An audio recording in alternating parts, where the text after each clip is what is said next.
Tenemos todo coordinado, como habrán visto, porque Iván presenta ejemplo de barcos y lanchas, y yo vengo a hablar de balizas y boyas. Alejandro seguramente hablará de algún empresario de la navegación, y Adrián, debo decirles que cuando implemente su reforma monetaria se va a tener que tomar un barco, seguramente para partir para algún lado. En fin, bueno, vamos a ver este tema que así parece extraño, pero la verdad que no lo es un tema bastante clásico, y tiene que ver con el ejemplo de los faros como ejemplo de bien público. Lo que yo quiero plantear acá, la verdad que es algo muy... La verdad, ustedes van a ver, es algo muy pequeño. Digamos, es una piedrita, digamos, contra Goliat, digamos. Pero bueno, vamos a ver si le pego al menos con esa piedrita. Pero lo cierto es que esta teoría, la teoría de los bienes públicos, es una teoría enorme, porque en última instancia es la que busca explicar y determinar cuáles son las funciones que tienen que estar a cargo del Estado y cuáles quedarían en el mercado. Bueno, es una teoría clásica, la verdad, desarrollada por autores como ahí aparecen John Stuart Mill, Henry Sidgwick o Alfred Pigou. O sea que acá había toda una tradición de plantear al faro como un ejemplo de aquellos servicios o bienes y servicios que el mercado no puede proveer y que por lo tanto deben ser provistos por el Estado. Básicamente el problema es el problema del free rider. Acá lo plantea entonces, estas son las palabras de Mill.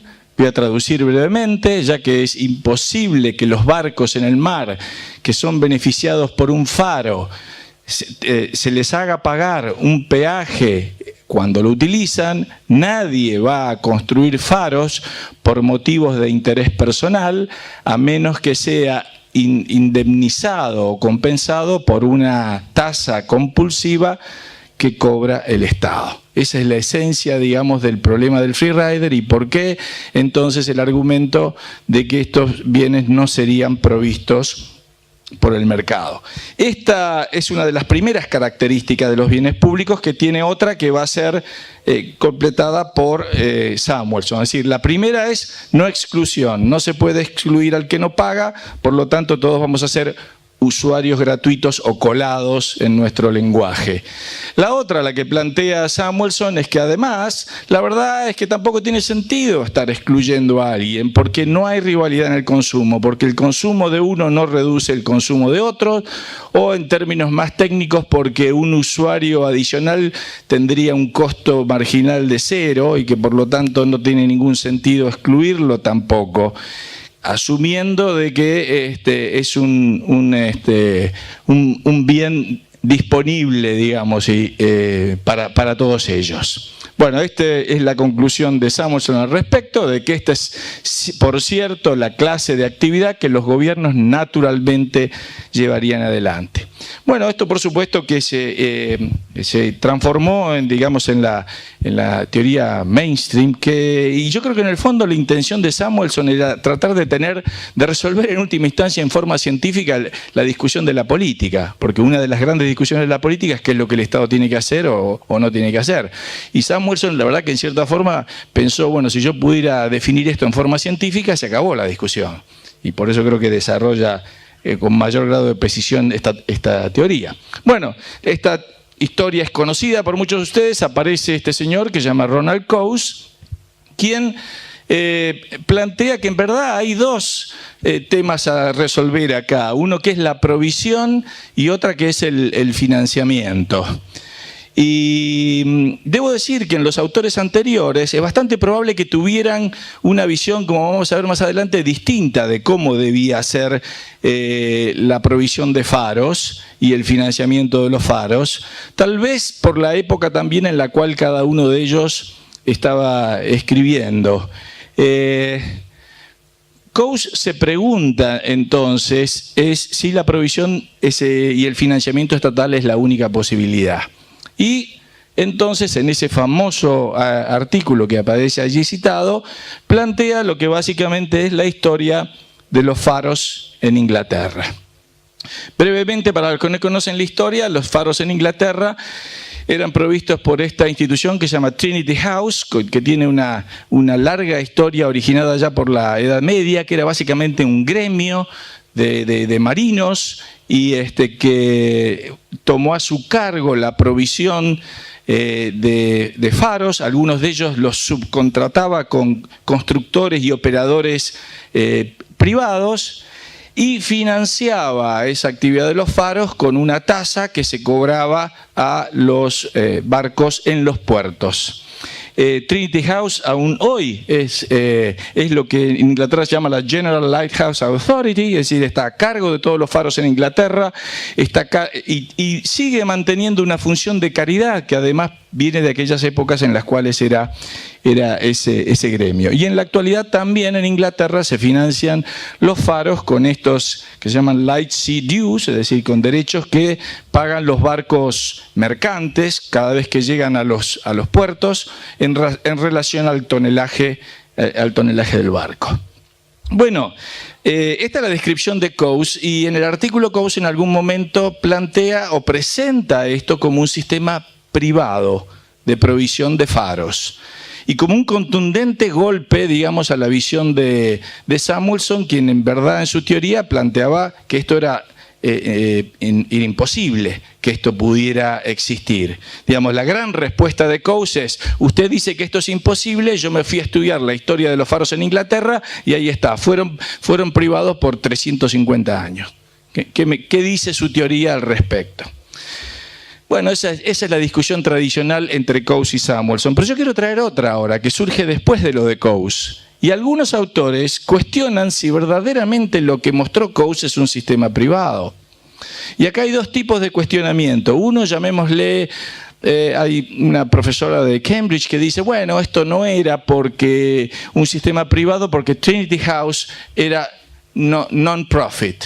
Era una institución sin fines de lucro y por lo tanto no es privado. Yo creo que descartaría esa crítica porque todos estaríamos de acuerdo acá de que profit o no profit es irrelevante, digamos, en este sentido. Pero también aparece una crítica por el lado, por ejemplo, de autores como Barnett y Bloch, quienes señalan que en verdad no podemos llamar a esto privado porque realmente había Light Sea Dues y estos es un sistema en última instancia estatal porque es el Estado el que está cobrando estas tasas. Así que tampoco lo podemos llamar privado. Entonces surge una discusión acerca de si esto era privado o no y en última instancia una discusión acerca de los arreglos institucionales posibles para la provisión de este tipo de bienes públicos. Un autor que se llama Van Sant plantea una clasificación que yo les traigo a ustedes porque me parece bastante útil. Él dice, miren, hay 5 posibles soluciones institucionales para esto. Bueno, ahí aparecen. Provisión privada sin ejecución estatal de derechos de propiedad y contratos. Nada, acá no hay nada.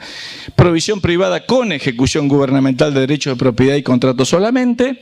Luego tenemos provisión privada con tasas fijadas por el gobierno, otorgando un monopolio y recolectando las tasas, provisión gubernamental a partir del cobro de ciertas tasas específicas y acá tenemos provisión gubernamental financiada por recursos generales.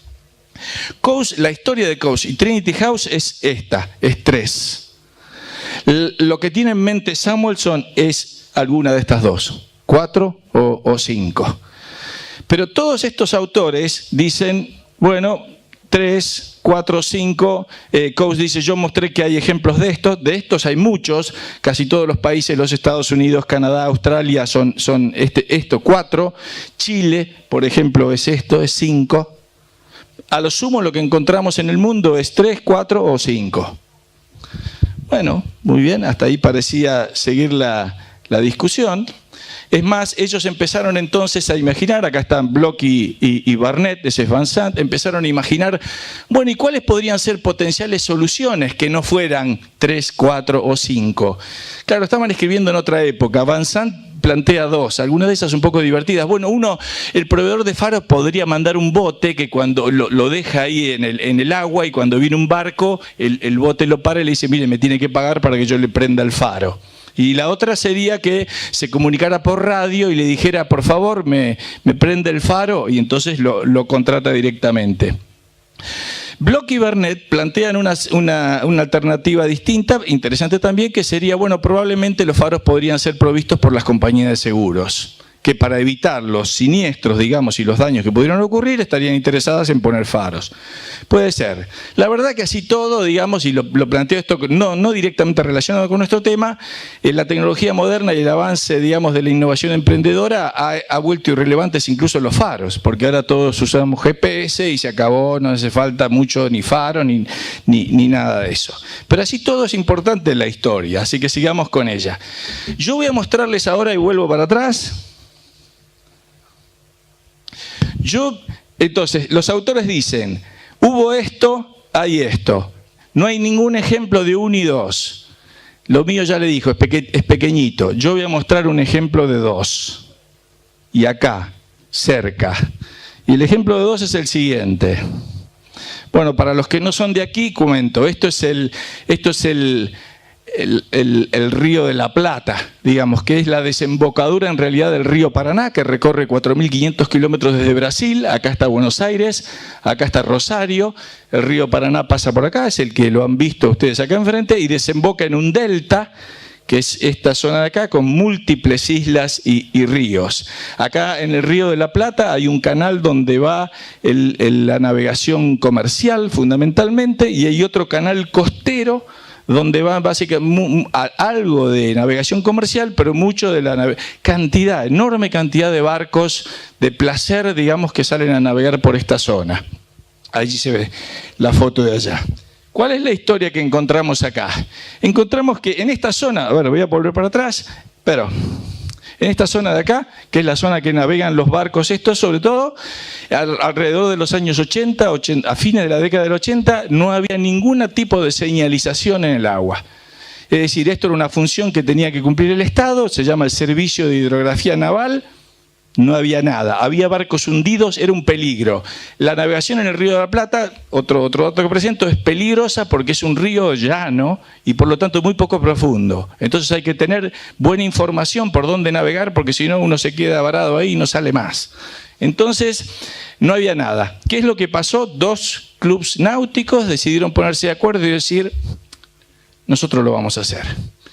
Y empezaron a hacer eso e invitaron a los demás. Primero empezaron poniendo algún tipo de boyas. La primera, como anécdota, y algunos de los argentinos recordarán, la primera boya se llamó Pampernick, que era una cadena de hamburguesas, porque fue Pampernick la que financió la primera boya privada en el río. Y luego empezaron a desarrollar esto más. Crearon una asociación, la Unión Nacional de Entidades Náuticas, UNEN, y empezaron a poner las boyas en el río. Uno de los barcos hasta donó el barco para llevar y poner las boyas, y luego ponen balizas que, a diferencia de la boya que está flotando, la baliza está fija, ¿no? Para marcar un determinado lugar en el río. Bueno, ahí empezaron a llenar de boyas, digamos, todo el lugar. ¿Cuál es la diferencia que tiene con lo de Coase? Ahora vuelvo sobre esto. Bueno, es que esto es una financiación absolutamente voluntaria. Acá no hay ningún tipo de tasas como existía en el ejemplo de Coase. Acá la única función que el Estado cumple es simplemente darle permiso a estas entidades náuticas para que pongan la boya ahí. Como saben que ellos no la pusieron y no la van a poner aparentemente, la dan. Agregan, las entidades náuticas desarrollaron todas estas cartas náuticas, y la autoridad estatal lo único que hace luego es poner la boya en el mapa. Es lo único que hace. Pero después la boya, el mantenimiento, la baliza, etcétera, es todo financiado con un cargo privado que ponen los clubes, y los clubes le cobran a cada barco. Le cobran, al principio empezaron con 1 peso o 2 pesos por barco. Ahora, por supuesto, la moneda, ustedes saben qué es lo que pasa aquí, no se cobra lo mismo. Pero básicamente los clubes pagan de acuerdo a la cantidad de barcos que tiene cada uno. ¿Cómo controlan los clubes? Freeriders, muy simple. Usan Google Earth y saben cuánta cantidad de barcos tiene el otro club. Así que UNEN controla la cantidad de barcos que tiene cada uno de los clubes y no hay ningún problema con ello. Bueno, después voy a plantear otro problema de freeriders. ¿Queda poco ya? Sí. Ok, vamos a ir bien. No solamente provee de balizas y de boyas por toda esa región del Río de la Plata, sino que ha hecho más. Esto de acá no se ve muy bien, pero es el puerto de San Isidro. Es decir, acá hay una entrada al puerto a toda esta zona de acá. Los clubs ahora, como esta es una zona que se anega mucho, digamos, tienen que dragar todo este canal para que los barcos puedan pasar.